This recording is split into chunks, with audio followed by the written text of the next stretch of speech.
Akola Khandwa railway प्रकल्प बाधित किसान संघर्ष समिति तहसील जलगांव व तहसील संग्रामपुर अनंत सुभाष लोने से मुलाकात लेते हुए किसानों के साथ अन्याय हो रहा है। न अधिकारी सुनते हैं, न मंत्री सुनते हैं, न कोई खासदार। इसलिए किसान आंदोलन पर अनशन पर बैठे। गांव जामोद तहसील जलगांव जामोद जिला बुल्ढाना महाराष्ट्र लोकसभा व विधानसभा पर बहिष्कार डालते हुए 12 गांव के किसान। जानिए सुभाष लोने जी के शब्दों में। जय जवान जय किसान। देऊन सुद्धा जर शासनाला जर जाग येत नसेल आणि 4 दिवसाचं हे मागच्या महिन्यात आम्ही उपोषण केलं, उपोषण सोडतेवेळी या साहेबांनी आम्हाला अशा आश्वस्त केले होते की आपल्या महाराष्ट्रामध्ये असे काही निवाडे जर झालेले असतील की जे हंगामी बागायती आणि बारमाहीनुसार जे झालेले आहेत तर ते मला निदर्शनास आणून द्या। मी वरिष्ठांचा मी अभिप्राय घेतो आणि त्यानुसार तुमचे न्याय निवाडे करतो। परंतु आज आम्ही आता वर्धा पुसद आणि भोर तालुक्यातील हा पुणे जिल्ह्यातील जो निवाडा त्यांना दिलेला आहे तो निवाडा हंगामी बागायती आणि बारमाही बागायतीनुसार झालेला असल्यावर सुद्धा जर शासनाकडून आम्हाला कुठल्याच प्रकारचं उत्तर मिळत नसेल आणि VCचं नोटिफिकेशन हे जारी झालेलं आहे, VCच्या नोटिफिकेशननुसार आम्ही कुठल्याच प्रकारच्या कोर्टात जाऊ शकत नाही किंवा काही याचिका दाखल करू शकत नाही। त्यामुळे आम्ही संतप्त सर्व शेतकऱ्यांनी आगामी लोकसभा आणि विधानसभा मतदानावरती आम्ही बहिष्कार टाकत आहोत।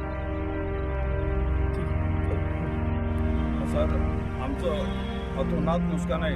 आज आमच्या जमीनचे भाव जर प्रायव्हेटमध्ये एकामेकांनी जर घेतली गावातच तर आमच्या जमीनचे भाव सर जवळजवळ 45 ते 45 लाख रुपये एकराची जमीन आहे आमची। तर आम्ही त्याच्यापासून आम्हाला जो शासनाकडून मोबदला भेटणार तो खूप अल्प भेटणार आहे, कमी भेटणार आहे। त्याच्यामुळे आम्हाला हा निर्णय घ्यावा लागला। आम्हाला शासनाने आमच्या जमीननुसार मोबदला शासनाच्या नियमाने बागायतीचा द्यावा अशी आम्ही यांना बरेच महिन्याची विनंती केलेली आहे। जवळजवळ 6 महिने आम्ही सर अन्नत्याग उपोषणाला पण बसलो होतो। 4, 5, 6, 3 दिवस आमचं उपोषण त्यांनी सोडलं आहे, तरी आम्हाला अजून निर्णय मिळत नाही। आम्ही कलेक्टरकडे पण जाऊन आलो आहे, आम्ही आयुक्त साहेबाकडे पण जाऊन आलो आहे अमरावतीकडे। आम्ही जवळजवळ आमच्या चपला घसलेल्या आहे असं म्हटलं तरी चालेल।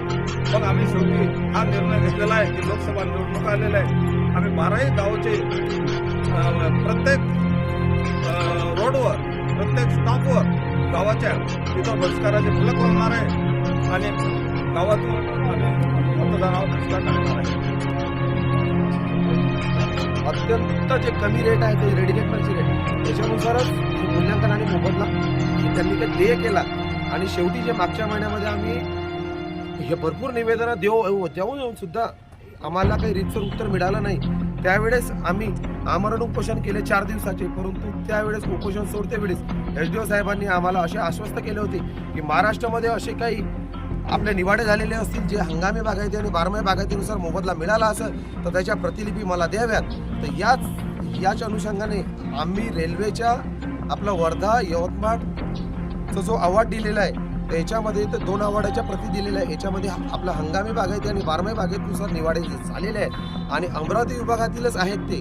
अमरावती विभागातच जर आपला बुलढाणा जिल्हा येत असेल तर यवतमाळ जिल्ह्यामध्ये आता तुम्ही हे बारमाही बागायतीनं पैसे देता तर आमच्या इथं बारमाही बागायतीनं पैसे द्यायला तुम्हाला काय अडचण आहे?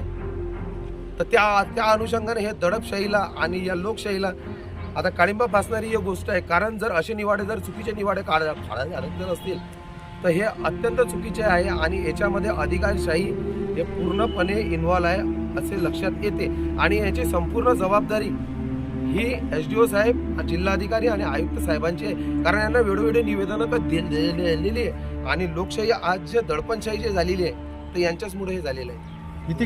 किती गावातील लोक मतदानावर बहिष्कार टाकणार? आमचे टोटल हे 12 गावं येतात साहेब याच्यामध्ये भूसंपादनामध्ये। यातील आम्ही आज 5 गावाचे आम्ही आगामी लोकसभा आणि विधानसभेवरती आम्ही बहिष्कार टाकलेला आहे। तर येत्या सोमवारला आणखी 7 गावाचे सुद्धा ते बहिष्काराचे पत्र साहेबांना मिळून जातील आणि आम्ही संपूर्ण गाव आगामी लोकसभा आणि विधानसभा मतदानावरती आम्ही बहिष्कार टाकू।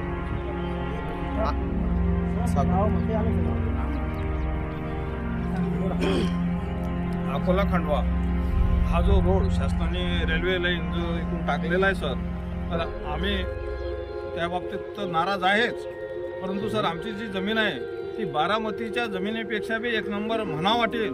तर आज माझा संत्रा आहे, माझा संत्रा 3 एकर आहे, जवळजवळ जर मी एका पिकाचे 15 लाख रुपये घेतो तर आज माझ्याकडे रेल्वेचे इंजिनियर आणि